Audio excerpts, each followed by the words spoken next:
امام اعظم ابو حنیفہ کا ایک داہریہ یعنی خدا تعالیٰ کی ہستی کے منکر کے ساتھ مناظرہ مقرر ہوا، اور موضوع مناظرہ بھی یہی مسئلہ تھا کہ عالم کا کوئی خالق ہے یا نہیں، یعنی اس کل کائنات کو کوئی بنانے والا ہے یا نہیں۔ اور داہریہ کا ماننا یہ تھا کہ یہ ساری کائنات خود بخود تیار ہو گئی ہے، اس کو کسی نے نہیں بنایا۔ اتنے اہم موضوع پر مناظرہ، اور وہ بھی وقت کے اتنے بڑے امام سے، چنانچہ میدان مناظرہ میں دوست اور دشمن سبھی جمع ہو گئے،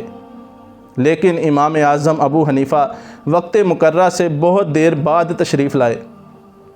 داہریہ نے آپ پر سوال کیا کہ کیا میں آپ سے پوچھ سکتا ہوں کہ آپ اتنی دیر سے کیوں تشریف لائے ہیں؟ امام اعظم ابو حنیفہ نے کہا کہ اگر میں اس کا جواب یہ دوں کہ میں جنگل کی طرف نکل گیا تھا اور وہاں پر میں نے ایک عجیب و غریب منظر دیکھا ہے، تو پھر میں اس کو دیکھنے کے لیے وہیں کھڑا ہو گیا، اور منظر یہ تھا کہ جنگل میں ایک دریا ہے اور دریا کے کنارے ایک درخت ہے، خود بخود وہ درخت زمین پر گر پڑتا ہے، پھر خود بخود اس درخت کے تختے تیار ہو جاتے ہیں، اور پھر خود بخود ان تختوں کی کشتی تیار ہو جاتی ہے، اور پھر خود ہی وہ کشتی دریا میں چلنے لگ جاتی ہے، اور پھر خود ہی ادھر کے مسافروں کو ادھر اور ادھر کے مسافروں کو ادھر لانے اور لے جانے لگ جاتی ہے، اور پھر وہ کشتی خود ہی مسافروں سے کرایہ بھی وصول کرنے لگ جاتی ہے۔ تو بتاؤ تم میری اس بات پر یقین کر لو گے؟ داہریہ نے جب یہ سنا تو ایک زوردار قہقہا لگایا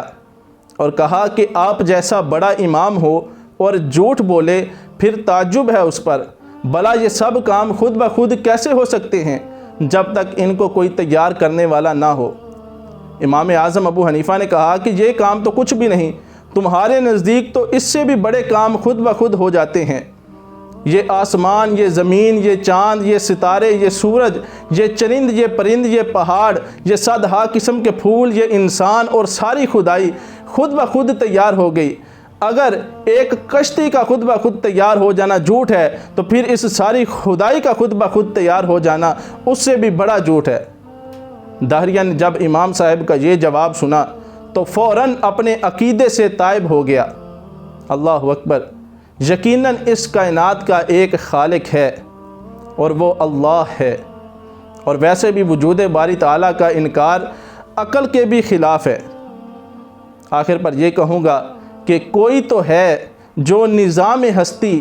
چلا رہا ہے، وہی خدا ہے، وہی خدا ہے،